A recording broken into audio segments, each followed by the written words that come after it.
Bien, siguiendo tenemos mecanismo de autorregulación, simple y sencillo. Tenemos este mecanismo mantiene la constancia de flujo sanguíneo renal.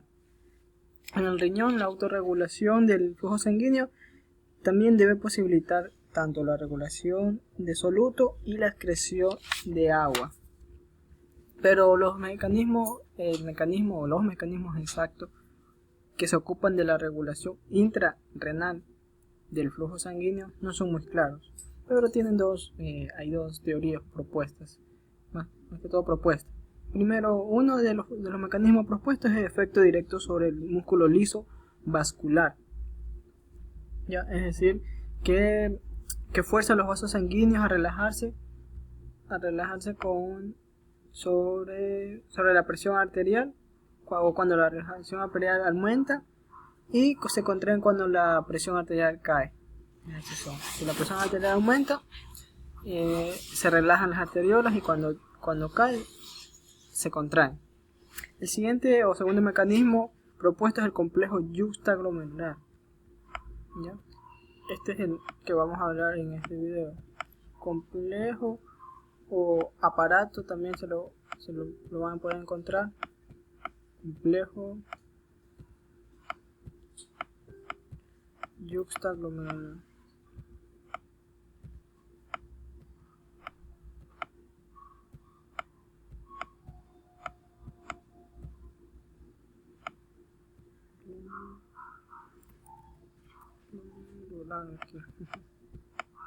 Ya.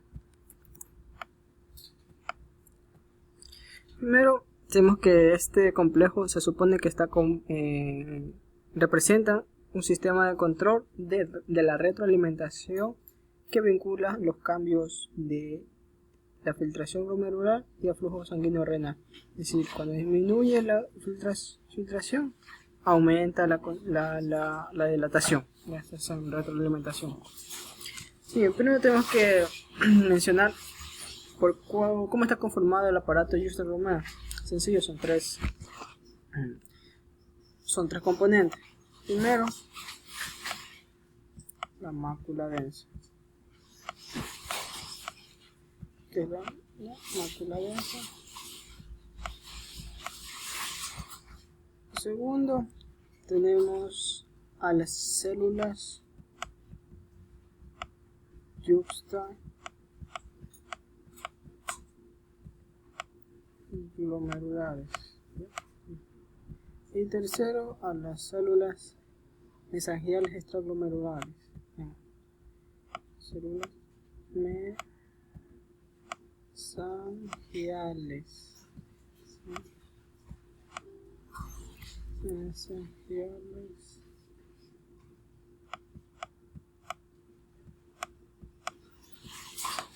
extraglomerulares, porque van a existir unas que se llama extraglomerulares. Tenemos que también este complejo está ubicado, o el complejo yuxtaglomerular está en el lugar donde el túbulo distal retorna al glomérulo y luego pasa entre las arteriolas aferentes o eferentes. Recordemos, la cápsula de Bowman, el túbulo contorneado proximal, asa de Henle, túbulo contorneado distal. Así es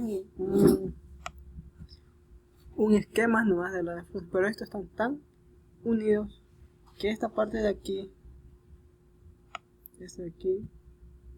pasa por entre las arteriolas, ¿ya? Que vemos aquí. Ya va a dar la vuelta y va a pasar por aquí. Entonces, vamos a describir la mácula densa del túbulo distal, ya que estas se van a encontrar en la parte adyacente a las arteriolas eferentes.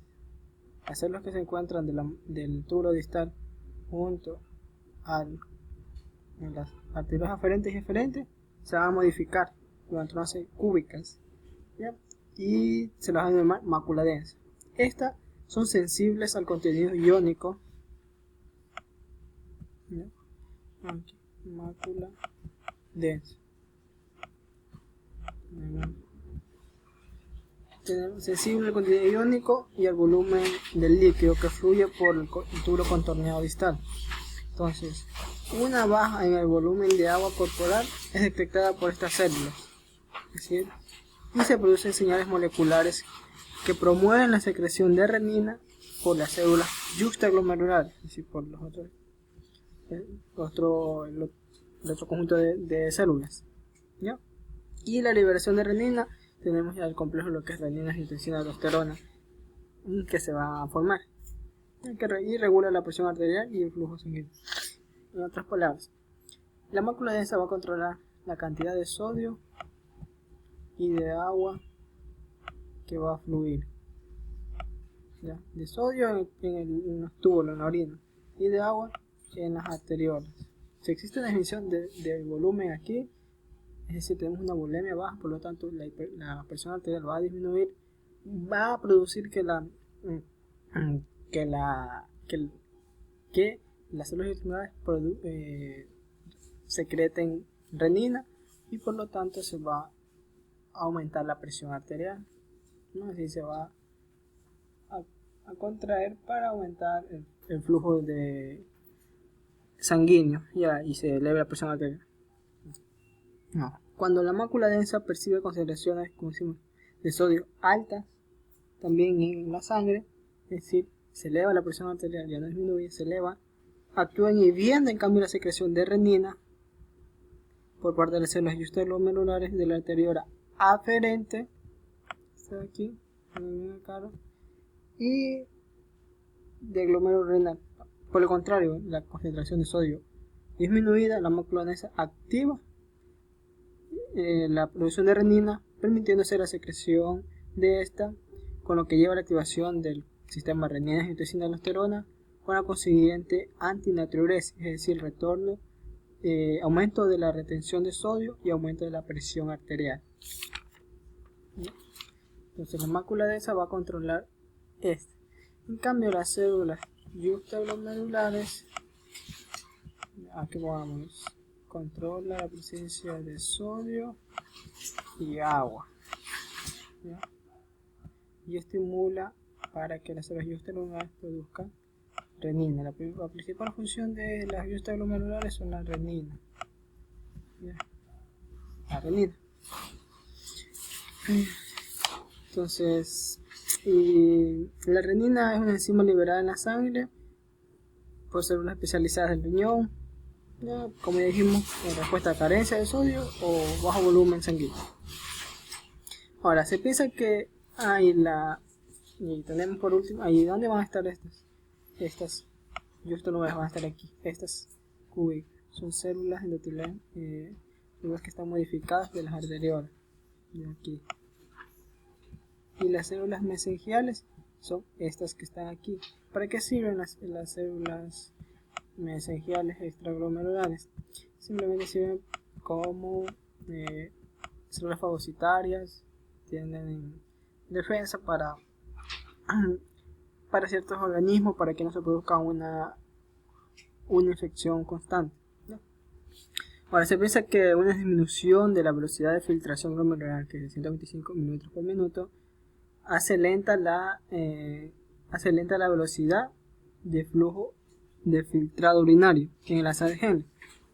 Es decir, si tenemos ya no una velocidad de filtrado glomerular normal, no disminuida, va a disminuir el flujo, es decir, el flujo de filtrado urinario, ¿ya? Por lo que va a aumentar la reabsorción de sodio y cloruro, ¿ya? Esto se va a aumentar. ¿Qué quiere decir? Si llega menos sangre hacia las arteriolas, la orina que se filtra va a recorrer mucho en menos tiempo, es decir, va a mantenerse más en los túbulos porque va a ser más lenta el recorrido y va a permitir que se reabsorba más sodio y más cloruro, por lo tanto se incrementa, por lo tanto va a aumentar la presión arterial. Recordemos, el sodio conjuntamente va de la mano con el agua y aumenta la volemia. A su vez, esto disminuye la liberación de cloruro de sodio en la mácula densa, ¿ya? Y esta reducción de cloruro de sodio tiene dos efectos. Primero, disminuye la resistencia de las arteriolas aferentes, ¿ya? Al detectar que la mácula densa que existe este momento de relaxación, va a disminuir la contracción de estas arteriolas, porque si existe un bajo filtrado glomerular significa que estas arteriolas están obstruidas, no llega sangre, por lo tanto va a permitir que se dilaten o se expanden, ¿no? Por lo cual la presión del filtrado glomerular y por lo tanto la velocidad del filtrado glomerular se va a restablecerse, y también aumenta la liberación de renina para que funcione en las arteriolas eferentes, es decir, que no permita que la sangre salga de manera normal, sino que todavía se mantenga en el glomérulo para que vaya filtrando plasma y vaya produciéndose más orina y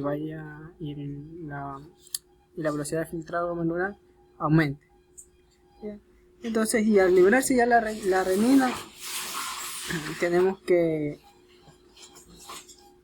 sucede el sistema renina-angiotensina-aldosterona, que es sencillo. Tenemos primero la renina producida por las células, es una enzima esta, la renina, las células juxtaglomerulares, la renina. ¿Cómo se va a poder formar angiotensina 1 primero? Primero se va a hacer su precursor, el angiotensinógeno. ¿Ya? Que con acción de la renina va a producir angiotensina 1. ¿Ya? Ahora, este es un vasoconstrictor, no muy potente. Si este angiotensina 1 logra mantener o restablecer la presión arterial a su estado normal, sus valores normales, acaba el proceso. Pero si no es así, esta angiotensina 1 se va a encontrar en la sangre y va a pasar a la circulación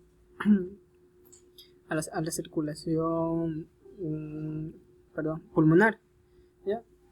Al pasar a la circulación pulmonar vamos a encontrar lo que es la enzima convertidora de angiotensina, ¿ya? Que va a convertir a la angiotensina 1 en angiotensina 2 con el pulmón. Este es un vasoconstrictor muy potente. Ahora, si a pesar de eso la presión arterial sigue bajando, esta angiotensina 2 va a actuar sobre la glándula suprarrenal. ¿Para qué? Para que se produzca o la ayude a restablecer la presión arterial, permitiendo la liberación de aldosterona. ¿Ya? Ahora, la liberación de aldosterona, ¿qué tenemos? Retiene sodio y agua, y es lo que permite que la presión arterial aumente. Entonces, angiotensina 1 y la aldosterona van a permitir tanto la vasoconstricción, para que aumente la presión arterial, y también con la retención de sodio y agua, como sabemos en los túbulos distales. En el túbulo contenedor distal va a actuar esta parte final. Entonces, ya tenemos como el control de la presión arterial, ya el control o la autorregulación de la presión arterial